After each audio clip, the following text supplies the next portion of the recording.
नमस्कार भारतवासियों, एक खुशी की खबर आपको मिली कल, जिसमें कि रॉ मटेरियल जो यूएस ने हिंदुस्तान की वैक्सीन की कंपनियों को, भारत बायोटेक और सीरम को रोक रखा था, उसको दोबारा से सप्लाई चालू कर दी। और आज तो बाइडेन का भी फोन आ गया प्रधानमंत्री नरेंद्र मोदी के लिए कि पूरी आपको रॉ मटेरियल भी दिया जाएगा, इसके अलावा जो और भी सपोर्ट है, ऑक्सीजन वगैरह, वो हम जल्दी भेज रहे हैं। मेरे देशवासियों, ये कैसे संभव हुआ? ये केवल एक आदमी की वजह से संभव हुआ, जिसका नाम लेने पर लोग हम जैसे आदमियों को भक्त बोल देते हैं। मोदी की वजह से हुआ है जी। और ये बात उन लोगों को पचती नहीं है जो लोग मोदी विरोध में इतने अंधे हैं, जिनको ये नहीं दिखाई देता कि पाकिस्तान हिंदुस्तान में रोज आतंकवादी घटनाएं करने के बाद भाग जाता था, मजाक उड़ाता था। आज पाकिस्तान की आवाज बंद रहती है, इनको ये अच्छा नहीं लगता, इसलिए मोदी विरोध करते हैं।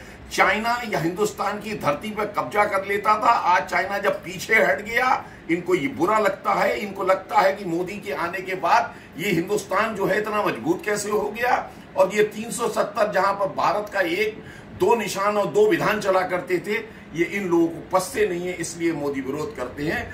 और आज आपको ऐसा लग रहा होगा कि इस कोरोना काल में ये सब मोदी की तारीफ करने क्यों बैठ गया, क्योंकि मुझे अच्छा लगता है ये, क्योंकि आज मेरा देश मजबूत है। आज उसने अमेरिका जैसे कंट्री को भी झुका दिया, जी झुका दिया बोल रहा हूं। जानते कैसे? ये टीका, ये जो रॉ मटेरियल उन्होंने ऐसे नहीं दिया। याद है आपको, प्रधानमंत्री मोदी ने एक बार कहा था कि ये 125 करोड़ के देश की ताकत है कि इंटरनेशनल प्रेशर हमारे ऊपर नहीं, हम उसके ऊपर हावी रहेंगे। वो करके दिखा दिया। अब आप जानिए कैसे। जब ये आप अच्छी तरह से जानते हैं, नहीं जानते, लेकिन मैं आज आपको बता देता हूं कि हिंदुस्तान में कोरोना की वैक्सीन बनने के बाद American lobby, international lobby, pharma lobby इस कदर मोदी की वजह से नाराज थी, क्योंकि $1.25 ट्रिलियन का जो पूरा बिजनेस था वैक्सीन का, जो हिंदुस्तान की मार्केट थी, उसको मोदी ने जीरो कर दिया था। $500 बिलियन का मास्क का और पीपीई किट का जो बिजनेस था, उसको नरेंद्र मोदी ने यहां पर उनके बिजनेस, उनके ख्वाब को धराशायी कर दिया था। इस वजह से फार्मा लॉबी इनसे बहुत नाराज थी, मोदी जी से। हिंदुस्तान में तो है ही यहां के विरोधी लोग, लेकिन वहां भी नाराज थी, तो उन्होंने एक अभियान चलाया। जैसे ही बाइडेन वहां के राष्ट्रपति हुए, उन्होंने उससे किसी भी तरह से करके फार्मा लॉबी ने पूरा जोर मार दिया कि हिंदुस्तान में जो वैक्सीन बनाने वाली कंपनियां हैं, इनका रॉ मटेरियल रोक दिया जाए, और इससे हिंदुस्तान की एक बहुत बड़ी मार्केट, वैक्सीन की मार्केट हमारी कंपनियों को मिल जाएगी। लेकिन ये नहीं जानते थे ये मोदी है, घर में घुस के मारता है। तो वही हुआ।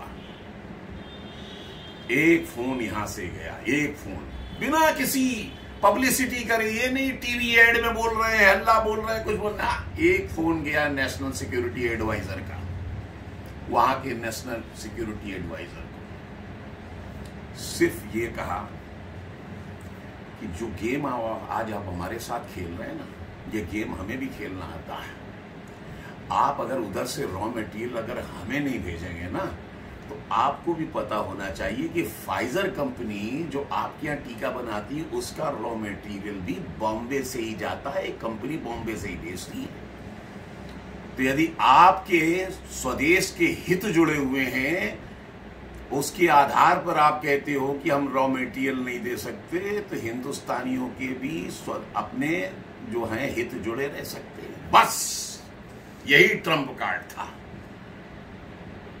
उन्हें पता लग गया कि हिंदुस्तान अब कमजोर नहीं रहा, और उसी दिन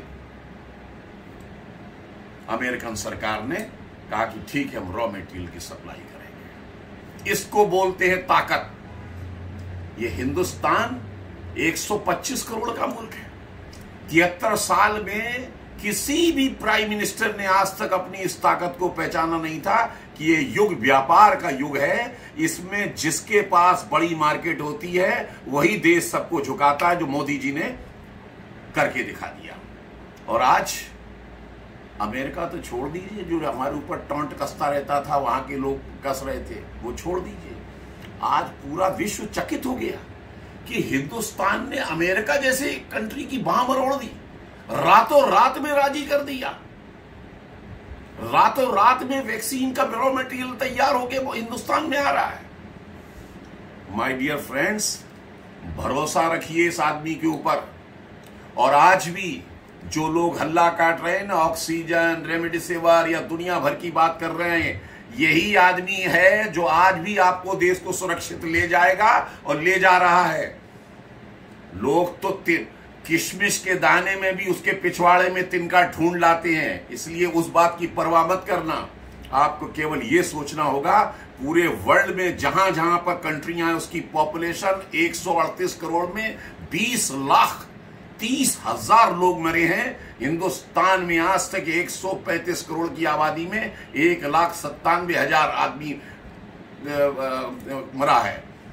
ये कोई छोटा काम नहीं है। बड़े बड़े इंफ्रास्ट्रक्चर वाले, जिसके यहां पर हॉस्पिटल्स का पूरा इंफ्रास्ट्रक्चर था, उड़ गए हैं वो लोग। इसके बावजूद भी इस देश को बचाया इस आदमी ने, जो 71 साल का है। और यही इन लोगों में जलन है कि 18 घंटे इसके मुकाबले का हम काम नहीं कर सकते, इसके बराबर हम ईमानदार नहीं रह सकते, इसलिए वो किसी तरह से इसकी टांग खींचने की कोशिश करते हैं। लेकिन इस देश की जनता इतनी जागरूक है कि इनके सारे जो भी आज तक इस जैसे विपक्षी पार्टियों ने और ये जो वामपंथियों ने जो इसके खिलाफ मोर्चा खोल रखा है, यहाँ की जनता ने जैसे आज भी उनके मुंह पे मार के उनको पीछे किया है, आगे भी उनको पीछे कर देगी। जय हिंद, जय भारत।